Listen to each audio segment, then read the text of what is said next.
हरिओम मित्रों, नमो नमः। तो पीछे वाली वीडियो की सीरीज़ में हमने देखा था कि साहित्य भाग से शास्त्री कमीशन 2020 में पूछे गए कुछ प्रश्न जिनका हमने कल अध्ययन किया था। तो अभी हम इससे आगे वाले प्रश्नों को देखेंगे। कल हमने 25 प्रश्न पढ़ लिए थे, तो आगे बढ़ते हैं। अगला प्रश्न है, प्रकृति क्या है?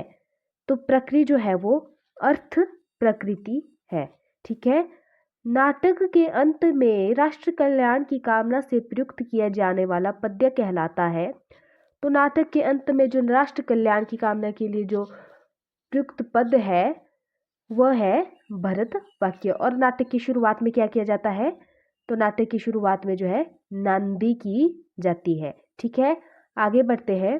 कुंडली में पंचम भाव होता है। तो कुंडली में जो है पंचम भाव वो होता है पुत्र का। ठीक है, आगे बढ़ते हैं। कुंडली में त्रिकोण संज्ञक स्थान है। तो कुंडली में त्रिकोण संज्ञक स्थान जो होता है वो पहला, पांचवा और नौवां होता है। ये आप ध्यान रखें, त्रिक स्थान अलग होता है और त्रिकोण स्थान जो है वो अलग होता है। त्रिकोण स्थान कौन सा है? 1, 5 और 9। ठीक है, आगे बढ़ते हैं। ईशान दिशा का स्वामी है। तो ईशान दिशा का स्वामी जो है वो बृहस्पति है। और आप सभी ध्यान रखें, दिशा के स्वामी और इनके देवता जो है अलग अलग होते हैं। ठीक है, इसमें कंफ्यूज नहीं होना है। तो ईशान दिशा का स्वामी जो है वो बृहस्पति है। चतुर्युगी में दिव्य वर्ष होते हैं। तो चतुर्युगी में जो है 12,000 दिव्य वर्ष होते हैं। ठीक है, वेदाध्ययन की समाप्ति पर छात्र की घर वापसी के अवसर पर किया जाने वाला संस्कार है। तो वेदाध्ययन की समाप्ति पर जो है वो जब छात्र घर आता है तो उसकी वापसी पर कौन सा संस्कार किया जाता है? समावर्तन संस्कार। ठीक है, समावर्तन संस्कार। और जब वो वेदाध्ययन के लिए जाता है तो तब कौन सा संस्कार किया जाता है? तो वो है यज्ञोपवीत। और समावर्तन संस्कार के बाद जो है वो किया जाने वाला संस्कार है वो है विवाह संस्कार। ठीक है, ध्यान में रखें आप ये सभी। आगे बढ़ते हैं।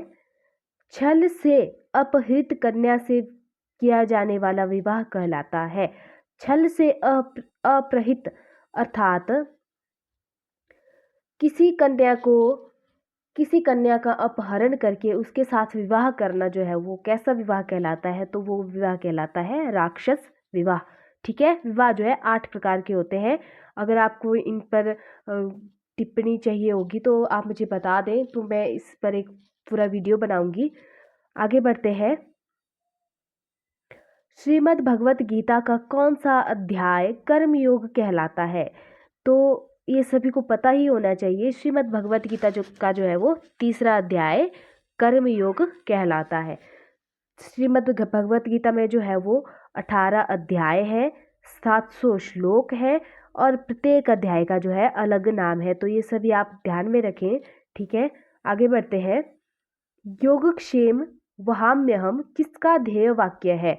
तो ये वाक्य जो है वो भगवत गीता से लिया गया है और ये जो है भारतीय जीवन बीमा निगम के द्वारा प्रयोग किया जाता है। ठीक है, चलिए आगे बढ़ते हैं। गायत्री मंत्र का संबंध किस देवता से है?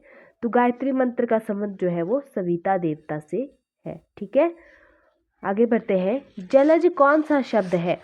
तो यहाँ पे देखो, हिंदी के व्याकरण से भी आपसे क्वेश्चन पूछे गए थे, तो आपने इनसे बिल्कुल ही अनटच नहीं रहना है। तो ये सब आपने ध्यान में रखना है। जलज शब्द कौन सा है? तो जलज शब्द जो है वो योग रूढ़ी शब्द कहलाता है। जो शब्द